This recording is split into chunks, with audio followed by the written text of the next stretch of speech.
Selamat datang di Pojok Santai, channel khusus yang membahas komik dan novel dengan cara asyik.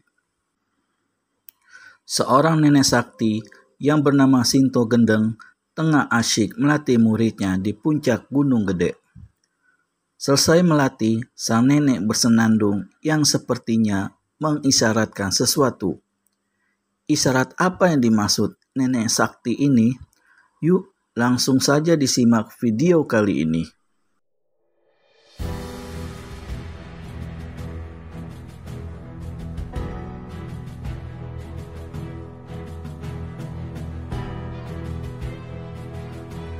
Selama diam di puncak Gunung Gede itu bersama gurunya, walau bagaimanapun mirip otak sang guru, namun baru hari itulah Wiro Saksana melihat dan mendengar Eyang Sinto Gendeng menyanyi.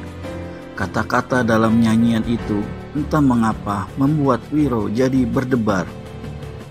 Apakah maksud kata-kata nyanyian itu ya? Perasaan yang bagaimanakah yang tengah dicetuskan oleh gurunya? Karena Wiro melihat nenek-nenek itu menyanyi dengan penuh perasaan, dengan mata memandang jauh ke muka. 17 tahun membuat aku si tua bangka tambah tua. Kata-kata ini jelas ditujukan ke diri gurunya sendiri.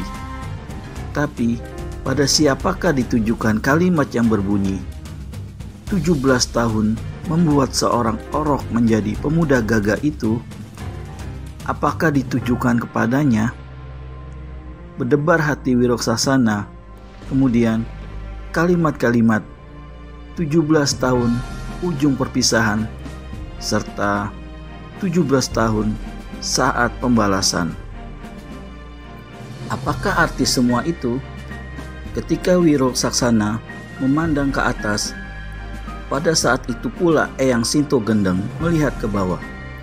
Dan mata yang tajam dari Wiro Saksana meskipun cuma sekilas, namun masih dapat melihat pantulan air muka serta cahaya mata gurunya yang lain dari biasanya.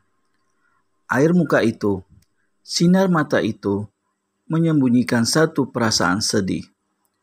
Perasaan apakah yang menyemaki hati sang guru sebenarnya? Tiba-tiba, Eyang Sinto Gendeng membentak keras sampai Wiro Saksana terkejut dan serasa terbang nyawanya. Tunggu apa lagi, geblek? Orang sudah haus, dianya tegak mematung. Ku kencingin kepalamu baru tahu. Cepat, lemparkan gayung itu.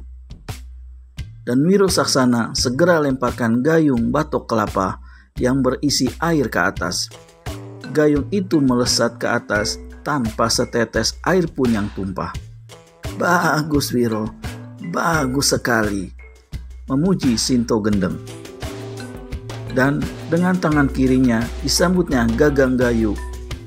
Sesaat kemudian tenggorokannya yang kurus dan kerinyutan itu kelihatan turun naik meneguk air dari dalam gayung. Dan dengan tangan kirinya disambutnya gagang gayu. Sesaat kemudian tenggorokannya yang kurus dan kerinyutan itu kelihatan turun naik meneguk air di dalam gayung. Air itu diteguknya sampai habis. Terima gayung ini kembali, Wiro. Gayung melesat ke bawah. Wiro Saksana ulurkan tangan untuk menyambut. Tapi pada detik itu pula di atas pohon gurunya kelihatan menggerakkan tangan kanannya. Angin deras mendorong kepala gayung, membuat gayung yang hendak disambut Wiro Saksana itu mencerat ke samping dan menyerang dadanya. Gila betul, bentak si pemuda. Cepat-cepat dia palangkan lengannya di muka dada. Gayung dan lengan beradu. Gayung pecah berantakan ke tanah. Gagangnya patah menjadi dua. Pada saat itulah Sinto Gendeng melayang turun ke bawah.